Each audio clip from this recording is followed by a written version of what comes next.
Yo, what's up? This your boy Derek Branch here, Saint Discussions on Strike 7 Sports. And today I got some new news concerning the New Orleans Saints. I'm going to just go ahead and, rewind it, started back from Monday. This report kind of came down, like late in the evening. That the Saints had signed free agent DB Lonnie Johnson Jr. to a 1 year deal. According to Jordan Schultz of the Score, Johnson had his best season in 2021 when he had 3 picks, 6 pass breakups, and was a second round pick with the Texans.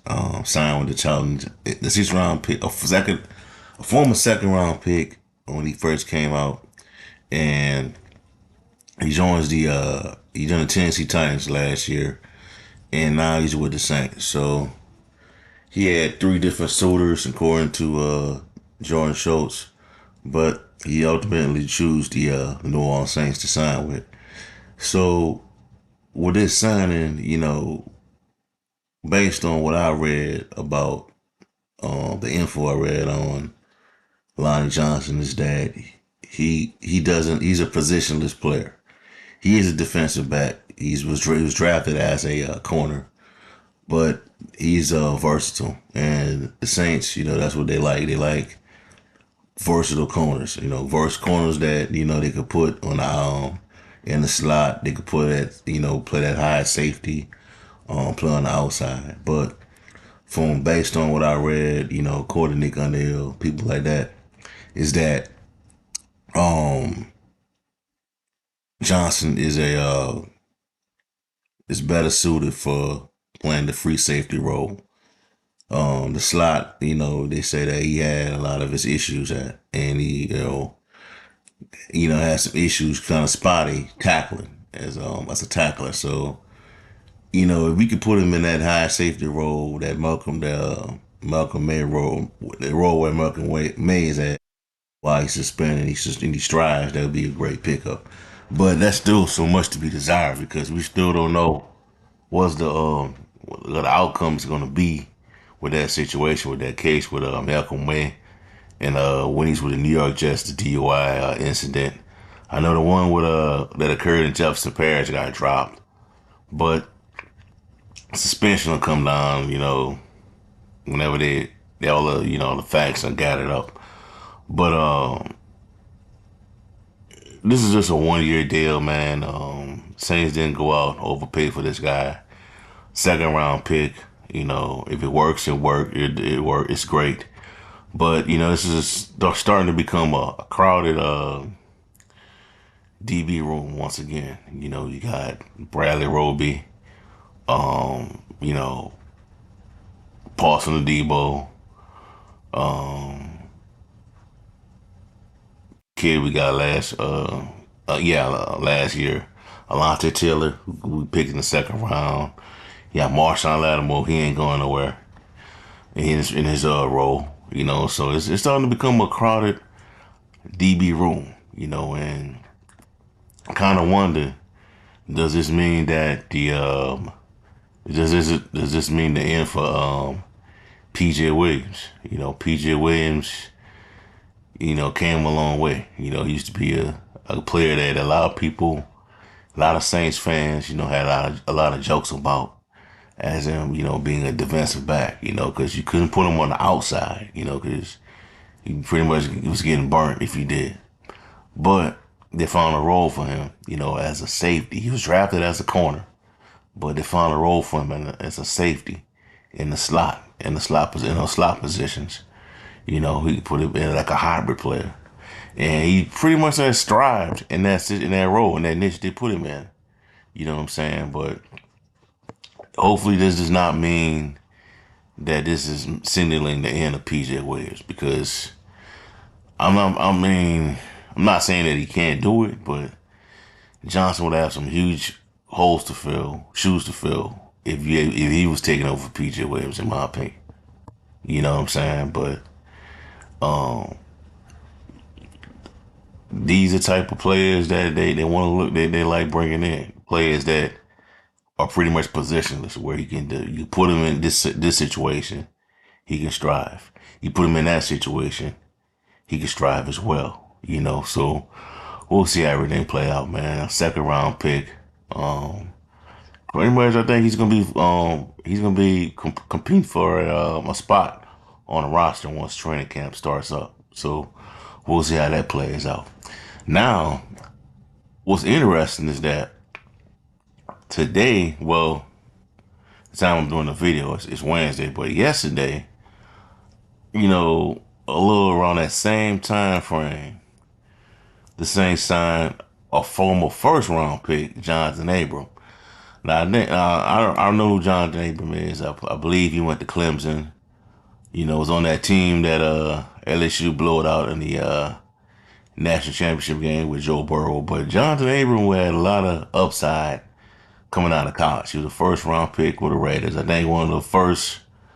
No, not him, but he was under the John Gruden era regime with the Raiders when they were back in Oakland and they moved to Las Vegas.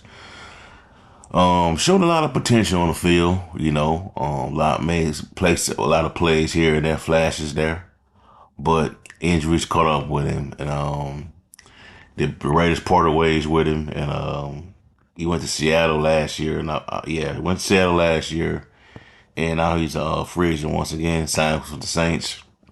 I'm pretty sure there's gonna be another 1 year deal, cheap 1 year deal, proven deal, like similar to Lonnie Jones, Lonnie Johnson Jr. So this is another situation, man, where this guy could be playing for a roster spot.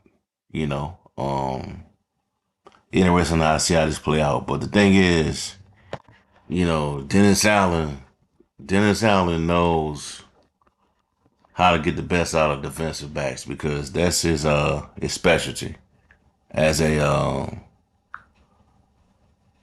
coordinator. Well, when he was a defensive back coach, he knows how to get the best out of those players out of that role. You know what I'm saying? It's just see where he fits. You know what I'm saying? Because like I said, it's just gonna be a crowded DB room, and I'm wondering, where does that mean? What does that mean for PJ Williams, man? You brought in two defensive backs within a 24-hour time frame. That's interesting to me. You know what I'm saying? That means that you prepare to lose somebody, or you bring somebody in for competition, or do you see some potential in these two players, given that they were former first and second round picks, where you can, you vision a role for them while they're here? We don't know. We'll have to find out. But he's a first round pick, man, and former first round pick. Things didn't work out with the Raiders under John Gruden. Seattle, he spent some time in Seattle, but nothing really, materialized out of that situation. But if he can find himself here with the Saints, a positive environment. I'm not saying the environment in Seattle is bad because they made the playoffs last year, but you come here, man, and turn things around.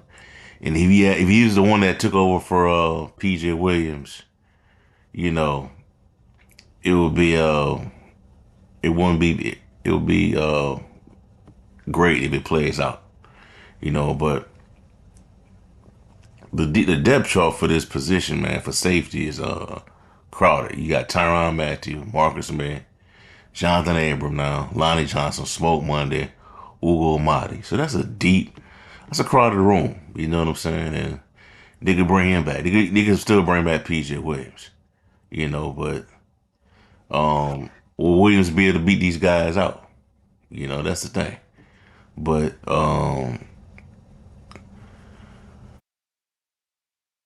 he was a first round pick, drafted in 2019. third team. This is third. This the Saints will be his third team. So we'll see how it plays out. But according to his the scout report on Abram is that he'll line up in the box. Hard hitting safety, can make plays, can blow things up. Good against the run, good blitzer. And he wouldn't have to be a guy that we have to worry about range and stuff and things like that with. You know what I'm saying? So if it works, it works. You know what I'm saying? It won't hurt. It's not hurt. It's not. It won't hurt to kick the tires on this guy. You know what I'm saying? You got a crowded DB room, and if you lose one of these guys, as long as it's not Tyrann Mathieu, or Marcus May, I think it's not a big deal if it doesn't pan out. But the good thing is that we're not spending a lot of money on these guys to bring them in, because right now the Saints are one of the top teams in the league right now when it comes to that salary cap space. And it's best that we manage that money the right way. We could, sign a player, or add a player to the books, or trade for somebody. We have the cap space to fit their salary onto the books. So we'll see how that plays out, because chances are somebody is going to want to demand a trade during the season. A corner, a wide receiver, a tight end, a pass rusher. The Saints need somebody just to, put them over the top, and the Saints can have that cap space right that way to fit that salary. So we'll see how it play out with this situation with Johnson Abram. All right, last on the docket, man. Malcolm Roach is re-signing with the team. 3-year player, undrafted, got onto the team, made it, and has been a nice rotational player, and between Roach, Shy Tuttle, who else on that in that rotation? Roach, Shy Tuttle, Payne Turner. I kind of like Malcolm Roach, man. Out of all of those guys, that defensive line, he showed the most upside. You know what I'm saying? I heard that this is also I think it's a 1-year deal as well. So he's an approved deal. You know what I'm saying? So you got right now you got Colin Saunders, Shepard, who came up from New York, Malcolm Roach, Cam Jordan. So they're starting to round out at that position. And in the draft, you can go. I think you can go best player available. You know what I'm saying? Best player available. And possibly an edge guy at that position. And continue to build on the defensive line. Get a defensive tackle in the first or the second round of the draft. They're gonna still be a lot of value by the time at the slots that the Saints will be picking at. You know what I'm saying? So we'll see how everything plays out. But this is a good pickup, man. It's a good signing. Malcolm Roach knows the system, familiar with the team. Everybody knows him. So it's a good move. It's a good move for the team. It's good to keep people, that understands how things work. Keep him in house. And that position just got filled up quickly. The defensive line, defensive tackle, got filled up pretty fast. But like I said, it won't hurt to go in the draft and draft another young guy to go with this core, so we can develop him as well. So we'll see how this play out as well. But Saints have been real aggressive in these first, I would say the first 2 weeks of free agency. Kind of a bit of a shift of what we have seen from them in the past. So great that it Great that they are going on a different approach when it comes to signing players, because they usually get active around that second or third week of free agency. But with those losses they had in that first week with Caden Ellis going to Atlanta, David Imada going to Atlanta, Shy Teller going to Carolina. So they had to fill those holes immediately, and the longer they would have waited, you know, he would have lost a lot of value because Kalen Saunders and Nathan Shepard would probably would sign somewhere else if you'd rest on your laurels, and Jamal Williams as well. So good that they are being aggressive, when they had to be, when they had to, and there's still room for improvement, at a lot of positions. So good by the Saints, man. I give them an A, for how they've performed, how they've acted so far. So we'll see. And I'm gonna close it out on this, man. The Ceedy Duce stuff, man. So people have been, kind of was getting on the Saints when it happened, when they traded Ceedy to the Philadelphia Eagles for an extra fifth round pick and a sixth round pick, and they were saying that they got it for peanuts and all that, and the Saints got played. I don't see it like that. Now looking at it now, I didn't like the trade either, but I felt like he was gonna leave, but they're gonna let him walk as a free agent, but they decided to make the move. But based on everything, how everything's played out, man, I think it's a tie. The Saints didn't win the trade, or the Eagles didn't win the trade. It's even because both teams got what they wanted. The Eagles got a player that got him over the hump, got him into the Super Bowl due to his contributions as a safety. And the Saints got rid of a player that was becoming a distraction in the locker room. Because now it's the stuff you see out of Ceedy, on his Twitter, from throwing his DC under the bus, saying that Jonathan Gannon didn't set him up Jonathan Gannon, the Eagles DC, didn't put him in the right position to win, to succeed against the Super Bowl. And some other things he was saying as well on his Twitter that he deleted about the Eagles.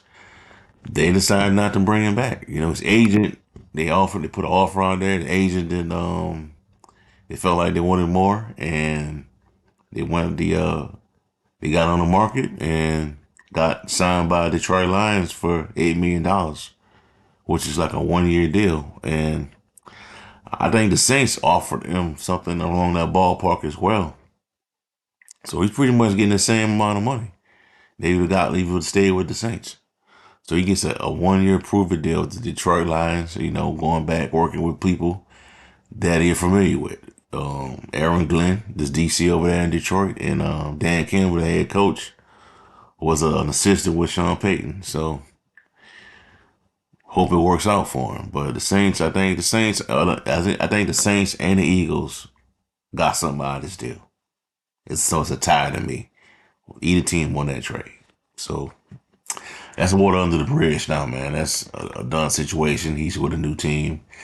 Dennis Allen, you got your replacements. You got a couple like Ceedy Duce type players on that team now. And I'm not talking about the distraction stuff. I'm talking about the on the field stuff, the leadership, the providing that juice, all that. I think he has that on offense now and on defense. So I think that void has been filled. So we'll see how it will play out when they get on the football field and the results to wins. Can that energy from those guys, equal, wins in the column this season? So we'll see how it play out.